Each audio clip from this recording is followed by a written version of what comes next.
سيدتي وسعادتي، مساء الخير ومرحبا بكم.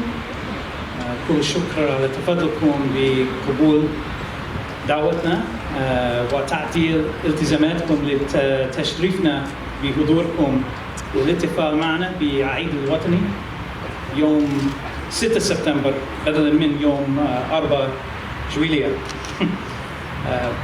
أولاً أتوجه بشكر خاص إلى السيد كمال مرجان رئيس الحكومة المفوض، سادة الوزراء ونواب ورؤساء البلديات المؤخرين، رؤساء البعثات الدبلوماسية ومنظمة الدولية، ممثلي المجتمع المدني التونسي الكرام.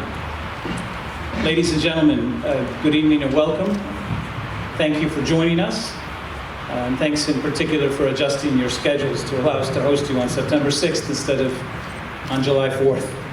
I'd like to thank in particular His Excellency Kamal Morjan, the interim head of government, honorable ministers, members of parliament, mayors, heads of diplomatic missions and international organizations, representatives of Tunisia's civil society.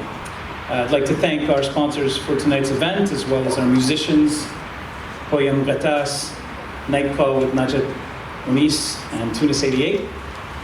To the soldiers and guards providing security tonight, thank you very much.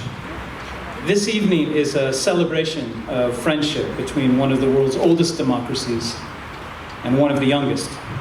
The United States held its first presidential elections in 1788. 226 years later, Tunisians went to the polls to elect a new president and parliament. And the concerns that exist in any new democracy were here in 2014. Would the process be legitimate? Would there be violence? Would people accept the results? Tunisians overcame these doubts. They responded with courage and did what people in democracies around the world do.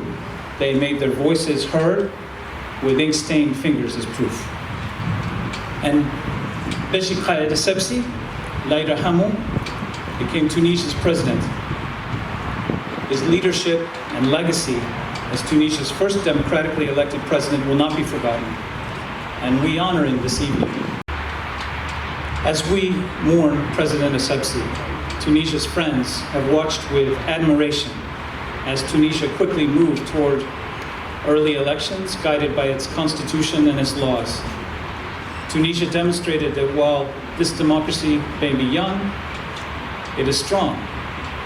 Looking forward to September 15th, Tunisians will have the right to do what many around the world still yearn to do, to vote and have their voices counted. The United States is proud to support Tunisia as a fellow democracy and as a partner. We are working throughout the country with the Tunisian government on projects to help unleash the enormous potential of the Tunisian economy, especially its private sector. Tunisia's greatest resource, of course, is its talented and energetic workforce. They are starting businesses and creating jobs, and they will be Tunisia's real engine of economic growth. We are working directly with hundreds of small and medium-sized firms across all regions of Tunisia to help them identify new markets and opportunities. We are also working hard to expand bilateral trade and investment between our two countries. The United States is now the top export market for Tunisian handicrafts, and Tunisia's brand is on the rise in the US, with New York restaurants serving Kapban harissa and homes across America displaying Nabil pottery and Kairouan carpets. Organic Tunisian olive oil is a hot product on American supermarket shelves, and my fellow Americans eat a lot of Tunisian dates, more than 90 million dinars worth in 2018. But more than this, we want to see US business find more investment opportunities in Tunisia. US firms bring high standards, advanced technology, and global outlooks. We also work very closely with Tunisia on security issues because we face shared threats that cross borders, and we recognize that economic prosperity and democratic development require security for Tunisians. The country's security personnel have made courageous efforts to tackle terrorism and extremism, and I salute Tunisia's brave soldiers and security officers who make great sacrifices every day to keep their country safe. One of the lessons of American history is that becoming a democracy is never finished, its high ideals never fully realized.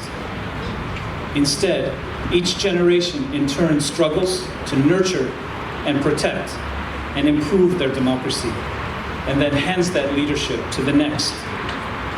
Our proudest moments as a nation have come when Americans stood to defend the ideals of freedom and equality and justice that are democracy's foundation, and which we celebrate together here on Independence Day.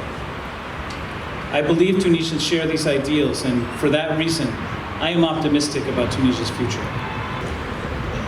يا تونس الخضراء ويا أهل تونس الطيبين، نقف اليوم إلى جانبكم أقرانا على درب الديمقراطية، وكلنا اعتزاز بما يجمعنا من شراكة وصداقة. To all Tunisians, we stand by you, side by side as fellow democracies, and we're proud to be a partner and a friend. يسرني الآن أن أدعو ضيف الشرف رئيس الحكومة المفوض السيد كمال مرجان لإلقاء كلماته. I'd now like to invite our guest of honor, the interim head of government, to say a few words. Thank you very much.